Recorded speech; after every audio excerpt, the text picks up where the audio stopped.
Eyes news में आपका स्वागत है। हम दिखाते हैं आपको सच्ची और पक्की खबर।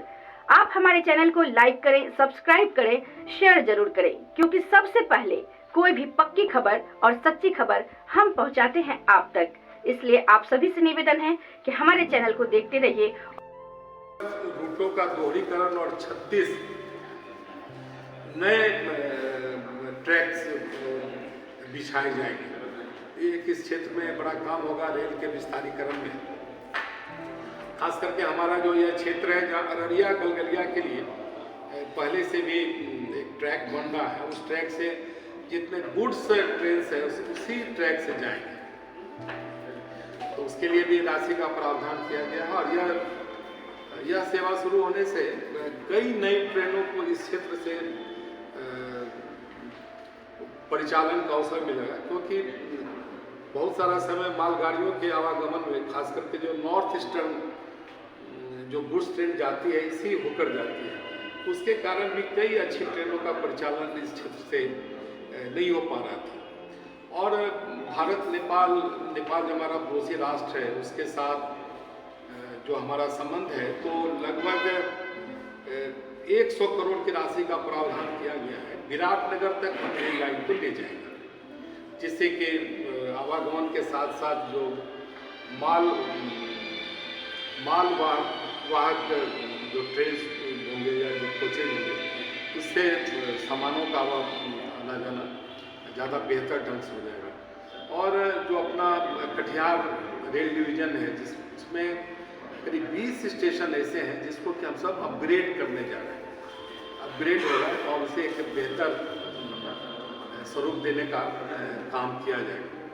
तो इस तरह से आप देखें तो लगता है कि बिहार कहीं इस बजट में एक विशेष उसे अवसर मिला है। इन्हीं बातों को एक संक्षिप्त में हमने जो एक रूपरेखा दी है, इन्हीं बातों का लगा कि एक बार जिला स्तर पर अपने कुशेला बिहारीगंज रेल लाइन का भी इसमें इस बार प्रावधान किया गया है, उससे भी एक नया रूट मिलेगा।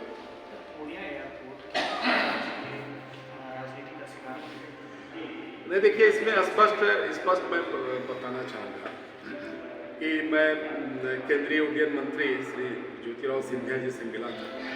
उन्होंने कहा था कि बिहार ऐसा पहला राज्य है जहाँ के मुख्यमंत्री उड्डयन के संबंध में या कैसे एयरपोर्ट बने इस संबंध में हमसे बात नहीं करते।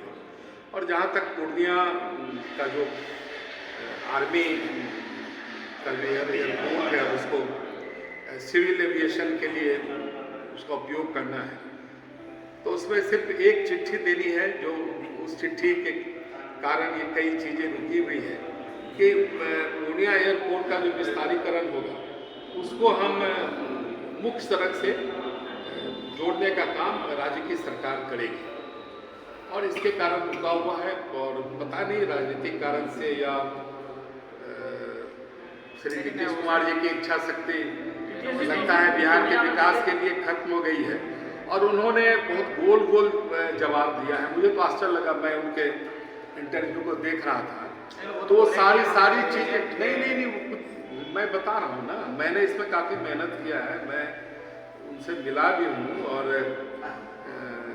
राज्य सरकार में भी जो हो सकता है हमने करवाने का प्रयास किया है। एक पत्र है जो मंत्रिमंडल सचिवालय में लंबित है, उस पत्र का जवाब जाना है, और वो जवाब भेज दें तो मुझे लगता है कि फिर भारत सरकार बहुत जल्द ही इस एविएशन को शुरू करने जाएगी और उड़ान सेवा में इसे शामिल करेगी। लेकिन वो पता नहीं केंद्र क्यों नहीं शुरू कर रहा है, केंद्र ये कर रहा है, लेकिन दरभंगा में बिना संसाधन का वहाँ से उड़ान सेवा स्टार्ट हो सकती है। नहीं, मैं बता रहा हूँ कि जो लैंड एक्विजिशन हुआ है, उसके संबंध में एक बात आई है कि वो गलत फेस में उसका एक्विजिशन हो गया है, लेकिन उसके कारण अब उस काम को रोका नहीं जा सकता है। सिर्फ राज्य सरकार को एक कमिटमेंट देना है कि उस विस्तारीकरण को हम मुख्य सड़क से जोड़ेंगे। ये सिर्फ एक अंडरटेकिंग देना है, और उसके बाद आगे की प्रक्रिया शुरू हो जाएगी। मैं फिर अभी दिल्ली जा रहा हूँ तो इस मामले को देखूंगा, और मैं बिहार सरकार में भी जो सिविल एविएशन मंत्रिमंडल सचिवालय का अधीन मैं भी उनके अधिकारियों से बात करके इसकी जो कठिनाइयाँ उसको दूर करने का प्रयास करें।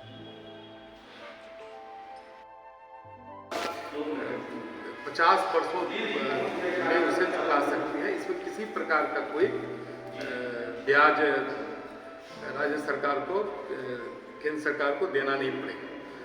और आपने देखा होगा कि विगत कोरोना के कालखंड में 28 महीने में भारत की सरकार ने 80 करोड़ लोगों को राशन की व्यवस्था की, मुफ्त राशन की व्यवस्था की। और इस बार भी 2 लाख करोड़ का बजटीय प्रावधान मुफ्त राशन के लिए भारत सरकार ने इस बजट में शामिल किया है। प्रधानमंत्री आवास योजना शहरी और ग्रामीण में भी 66% की वृद्धि, विगत जो आवंटन था उसमें वो बढ़ोतरी की गई है, जिससे अधिक से अधिक जो गरीब परिवार है जिन्हें आज भी पक्का मकान मयस्सर नहीं हुआ है, तो उन्हें हम मकान उपलब्ध करा सकें। और एक जो इस बार हम सब देखे हैं कि भारत की एक बड़ी आबादी 7 लाख रुपये के नीचे इसकी आय है, तो भारत की सरकार ने जो आयकर का स्लैब है उसमें 7 लाख तक के आमदनी के जो हमारे परिवार हैं, जो समाज का निम्न मध्यवर्गीय है या मध्यवर्गीय है, तो उन्हें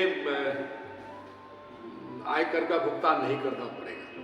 ये एक बड़ी बात हमारी सरकार ने इस संबंध में तय की है। दूसरा क्या कि खास करके महिलाओं के लिए 2 लाख रुपया आपको 2025 तक 2 वर्षों के लिए एक सर्टिफिकेट लेने पर 7.5% का ब्याज बैंक द्वारा भुगतान किया जाएगा, जो एक बड़ी राशि उसमें मिल पाएगी।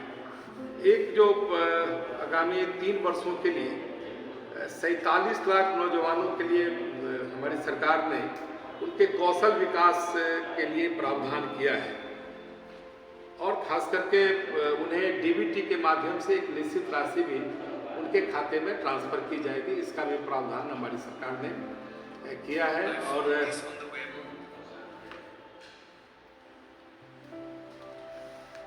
और युवा उद्यमियों के लिए खास करके एग्रीकल्चर सेक्टर में जो एमएसएमई से जुड़ेंगे, उनके लिए हमारी सरकार ने एक कृषि त्वरक कोष के नाम से बना रही है, जो इस क्षेत्र में जो युवा उद्यमी जो एग्रीकल्चर बेस्ड इंडस्ट्रीज या जो लघु उद्योग है उसको स्थापित करेंगे, उस कोष से उन्हें विशेष राशि मुहैया कराई जाएगी। और रेल के क्षेत्र में भी बिहार को एक बड़ा लाभ हुआ है, जिसमें बिहार में रेल के विकास के लिए 8,505 करोड़ रुपए का प्रावधान इस बार रेल सेक्टर में भारत की सरकार ने की है। और 3 नई वंदे मातरम ट्रेन का शुभारंभ बिहार से किया जाएगा। आपको पता ही है कि अमृत भारत स्टेशन योजना अंतर्गत लगभग 1000 स्टेशनों को इस योजना में शामिल करना है, जिसमें बिहार के 87 रेलवे स्टेशन इससे जुड़ेंगे। और वो रेलवे स्टेशन का जो अपग्रेडेशन होगा वो काफ़ी बड़े स्तर पे होगा। और खास मौसम विज्ञान केंद्र में स्थापित किया जाए, क्योंकि इसकी स्थापना से इस क्षेत्र में चक्रवात या फिर वर्षापात या इस अन्य जो कई प्रकार की जो प्राकृतिक आपदाएं हैं उसका पूर्वानुमान इस रडार के द्वारा केंद्र को मिलेगा, जिससे कि किसान को और इस क्षेत्र के लोगों को और विशेष तौर पर प्राकृतिक आपदा में वो बड़ा सहयोगी सिद्ध होगा। और मैं भारत सरकार को और श्री जितेंद्र कुमार सिंह जी को विशेष तौर पर धन्यवाद दूंगा। उन्होंने पत्र के द्वारा इसकी स्वीकृति भी प्रदान की है, और मुझे लगता है कि अब शीघ्र ही इसकी स्थापना पूर्णिया में हो जाएगी, जिससे इस क्षेत्र में और इस क्षेत्र के साथ साथ पश्चिम बंगाल का भी जो क्षेत्र है वो भी इस रडार के कवरेज में आएगा, जिससे इस क्षेत्र के लोगों को बड़ा लाभ होगा। कब तक इंस्टॉलेशन होने की संभावना है? नहीं, देखिए, भारत सरकार ने इसकी स्वीकृति दे दी और शीघ्र ही इसका इंस्टॉलेशन होने जा रहा है। सर,